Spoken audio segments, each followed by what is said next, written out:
Amigos e amigas, amigues não, né? Vamos lá. Comecei gerando polêmica, mas vamos lá. Pessoal, estamos aqui mais uma noite, com muita alegria, podendo conversar mais uma vez, podendo aprender um pouquinho mais, começar bem a nossa semana. De forma especial, a gente vai falar um pouquinho sobre o que Bento XVI nos deixou aí, né? Bento XVI nos deixou, mas deixou muita coisa para nós. Isso é uma coisa muito bacana, né?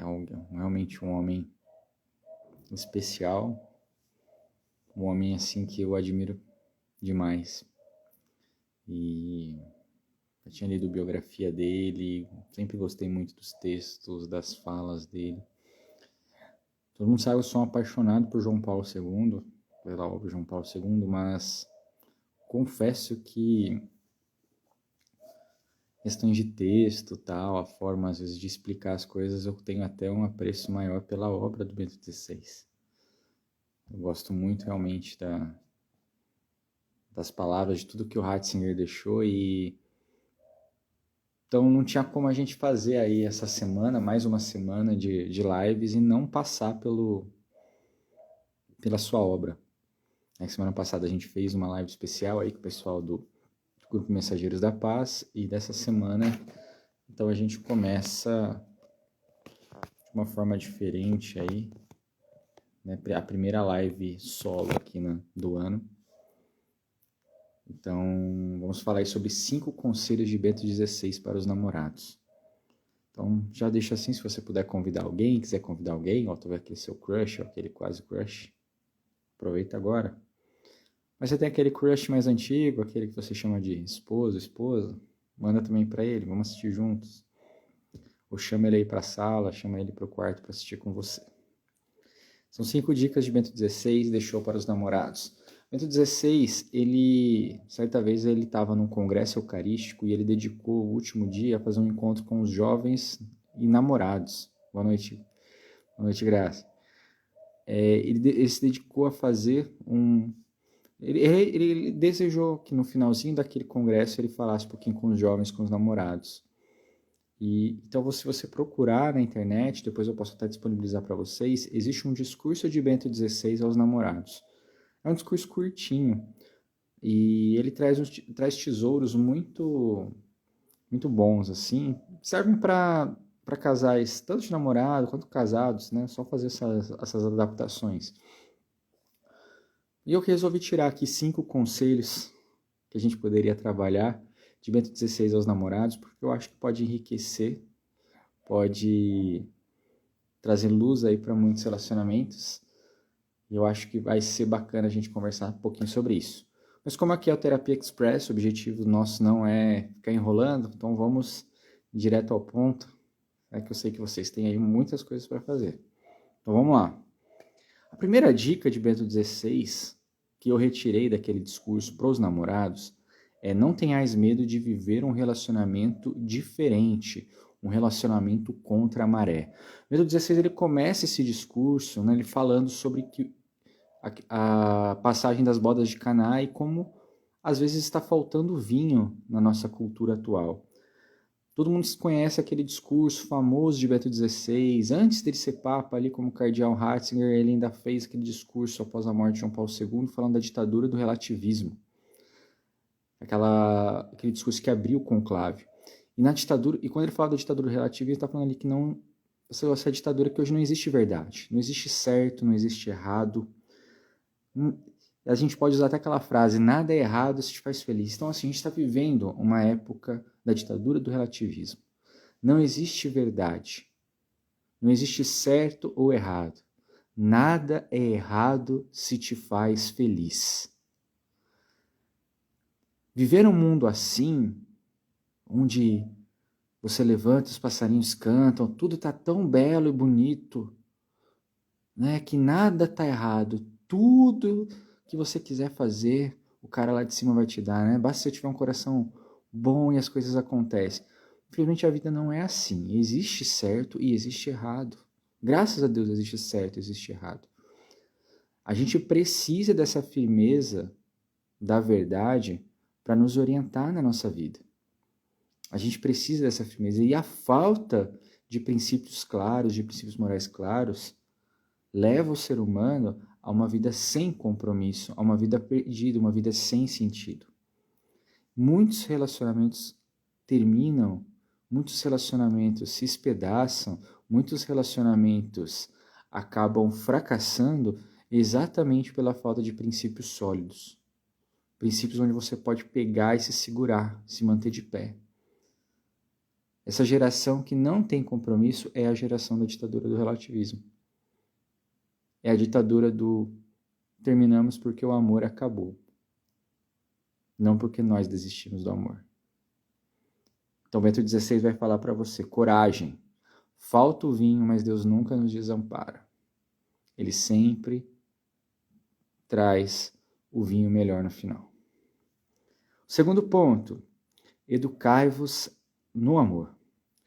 É muito interessante que ele vai falar que o namoro é uma época bela e maravilhosa, onde você descobre a beleza de ser importante para alguém e de ter alguém importante na sua vida. Ele fala que você descobre a beleza de olhar para alguém e falar, tu és importante para mim.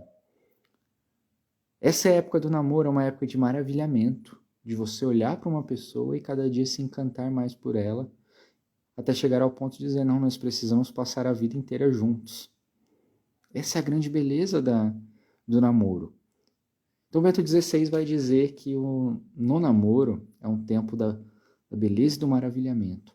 Mas ele vai dizer que a partir desse momento de paixão, né, talvez ele do amor eros, que te leva para as alturas, que te faz subir o Monte Tabor como aqueles discípulos na Transfiguração, nós também precisamos descer o Monte Tabor e encarar o concreto do amor.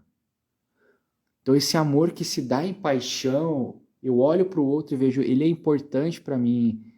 Né? A beleza do amor, quando nós nos encontramos como namorados, precisa também descer esse Monte Tabor para a vida real, para a vida prática. Não que essa paixão não seja real, mas para a vida prática, para a vida concreta, para a vida cotidiana.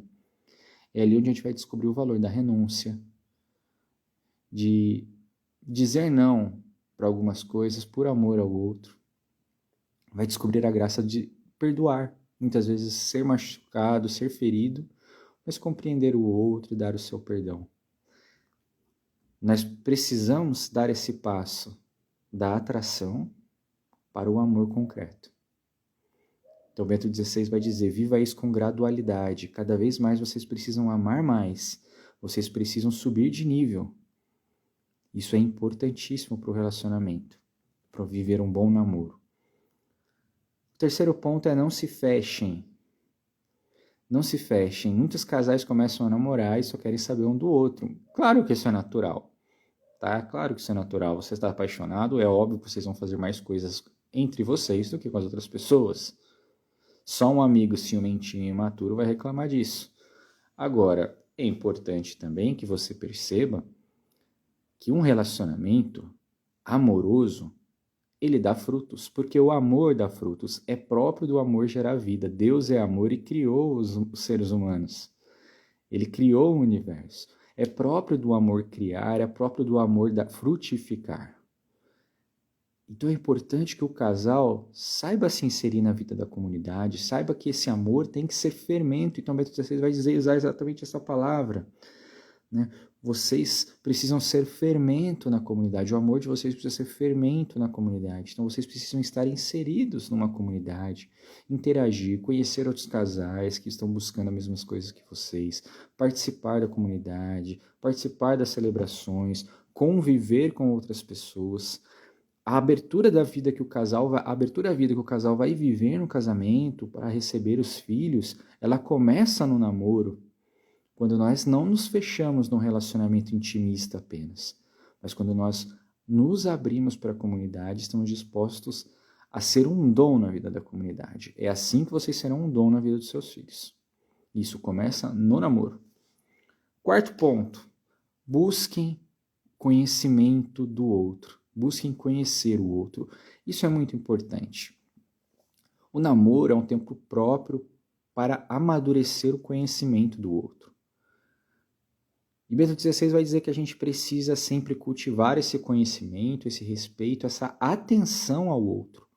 Porque é desta atenção ao outro que vocês vão manter sempre viva a linguagem do amor de vocês, de forma significativa. Porque vocês conhecendo o outro, vocês percebem no outro o que ele precisa. E a forma como você pode chegar ao coração do outro e ajudá-lo. É preciso que no namoro seja esse tempo de conhecimento, e é por isso que a castidade é importante no namoro. Porque a castidade, ela te protege para que você adentre no mais profundo do outro. Porque a gente sabe que a sensibilidade é uma linguagem primitiva. E quando eu deixo apenas os sentimentos, aquilo que é sensível em mim gritar, eu fico com a visão obscurecida, com o ouvido pouco mais fechado para aquilo que realmente importa, para aquilo que é realmente profundo no outro. Não que a relação sexual não seja profunda, mas você desliga um pouco para essas questões sensíveis, se aprofunda no outro para conhecer o outro de verdade. E quando vocês forem viver a relação sexual no casamento, vocês vão entender o que é a verdadeira intimidade. O que é realmente o encontro de carne, alma e espírito. Quinto ponto. Eduquem-se para a fidelidade. Então, esse quinto e último ponto, ele é muito importante, porque a gente sempre liga, às vezes, a palavra felicidade, a gente sempre liga, às vezes, parece música do Capital Inicial, né? O tempo quase sempre, nunca tanto diz. Então, o que eu quero dizer é, eduquem-se para a fidelidade, porque muitas vezes a gente liga essa palavra fidelidade a uma prisão, a algo negativo, né? Eu estou preso ao outro. Mas a fidelidade, ela é fruto da liberdade. Olha só, quando você escolhe namorar com alguém, você escolheu namorar com aquela pessoa. Então a sua fidelidade não é um ato de aprisionamento, ela é um fruto da sua liberdade. Você escolhe amar o outro, você escolhe namorar com o outro. Então, se eu escolho namorar a Carol, eu não escolhi as outras mulheres. Se eu escolhi casar com a Carol, eu disse não para as outras. Você vê que não é eu que estou sem escolha, não. Eu fiz a escolha. E é no namoro que você começa a praticar e você começa a aprofundar e a moldar a sua vida para a fidelidade. Isso já afeta, por exemplo, no seu relacionamento de trabalho. Como você se posiciona diante do sexo oposto, sendo que você já tem um compromisso. Como você se posiciona nas suas amizades diante das outras meninas, se eu já tenho uma namorada? Como eu converso com os outros meninos se eu tenho um namorado? É preciso saber que as coisas mudam, porque eu tenho que ter uma postura de uma pessoa compromissada. E já é no namoro que eu devo começar a praticar isso. Esses limites não são um aprisionamento, são uma forma de respeito ao outro, uma proteção ao outro, um carinho ao outro. O meu sim sempre vai carregar alguns nãos que eu preciso dar. Por fim, né, a gente sempre entrega mais. Eram 5 dicas, eu trouxe um bônus mais uma vez para você, porque eu gosto de trazer bônus para vocês. E esse bônus, né, é uma mensagem final de Bento XVI para os namorados. Bento XVI vai dizer uma coisa muito bonita. O amor promete o infinito. O amor promete o infinito. É muito interessante porque a gente tem que viver esse namoro no presente, mas com uma perspectiva para o futuro. O namoro, ele é um caminho, e o caminho, ele só vale quando você olha para a chegada.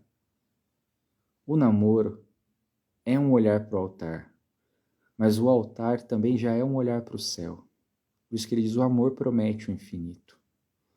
Quando nós começamos a nos relacionar no namoro, nós não podemos perder a perspectiva de que a vida nos entrega algo mais, e é isso que nós queremos construir juntos no relacionamento. Pode até ser que esse namoro não gere um casamento, mas a intenção correta de se começar um namoro é essa. E até a opção por terminar o namoro é exatamente por perceber que não é essa pessoa que eu quero casar.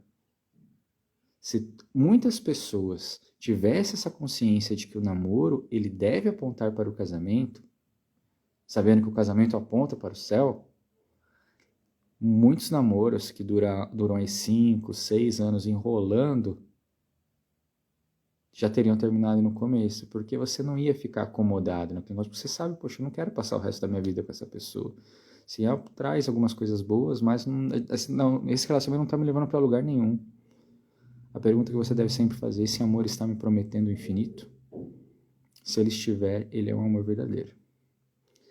E tem uma frase de Bento XVI também que eu gosto muito, que ele fala assim: Deus não te tira nada, muito pelo contrário, Deus te dá tudo.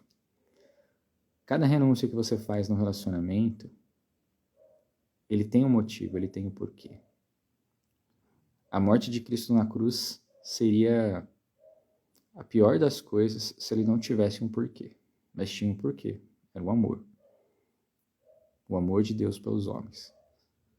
Cada sacrifício que você fizer no seu relacionamento não é porque aquele relacionamento atrapalha a nossa felicidade. Não é por isso. Quando você faz uma opção de amar o outro, de querer o bem do outro, essas renúncias que você faz não são nada. Não são nada, porque elas são amor. Elas não são nada do ponto de vista de perda, mas elas são tudo do ponto de vista do amor. Então, é essa mensagem que eu quero deixar para vocês. Agradeço meu amigo Wesley. Agradeço aí o comentário. Sim, com certeza. Fidelidade tem relação com nossos valores e com esse valor em relação ao outro. Sim, com certeza. Com certeza, obrigado. Mas é isso, meus amigos. Eu acho que Bento XVI merece muita atenção nossa e eu acho que eu quero fazer mais lives sobre isso. Talvez eu chame um padre aí para a gente conversar, bater um papo sobre a obra dele, chame mais algum amigo ou outro para também bater um papo. Acho que tem muita coisa para a gente explorar, mas dentro daquilo que é o meu propósito, e o meu propósito é ajudar você a ter um bom relacionamento com a sua namorada, com a sua noiva, com a sua esposa, com o seu esposo, com o seu namorado, com o seu noivo. Ajudar você a viver uma afetividade, uma sexualidade curada, sarada. Ajudar você a viver a plenitude do amor de Deus por você. Então, esse é o meu objetivo aqui como terapeuta, como professor. Então, é isso que eu quero transmitir para vocês. Então, por isso eu tinha que trazer essa carta de Bento XVI, que sempre foi um norte. Sempre usamos muito nas formações que nós damos. Recomendo que vocês façam a leitura dela, mas que vocês busquem conhecer a obra de Bento XVI. Acho que Bento XVI é uma das pessoas mais difamadas, que sofreu os maiores assassinatos de reputação dos últimos tempos. Então ela merece um olhar de verdade, um olhar iluminado. Que ele interceda por nós, lá junto com o Senhor Jonas e com a minha Clarinha. Cuide aí de todos nós. Grande abraço para vocês. Tenham uma ótima semana.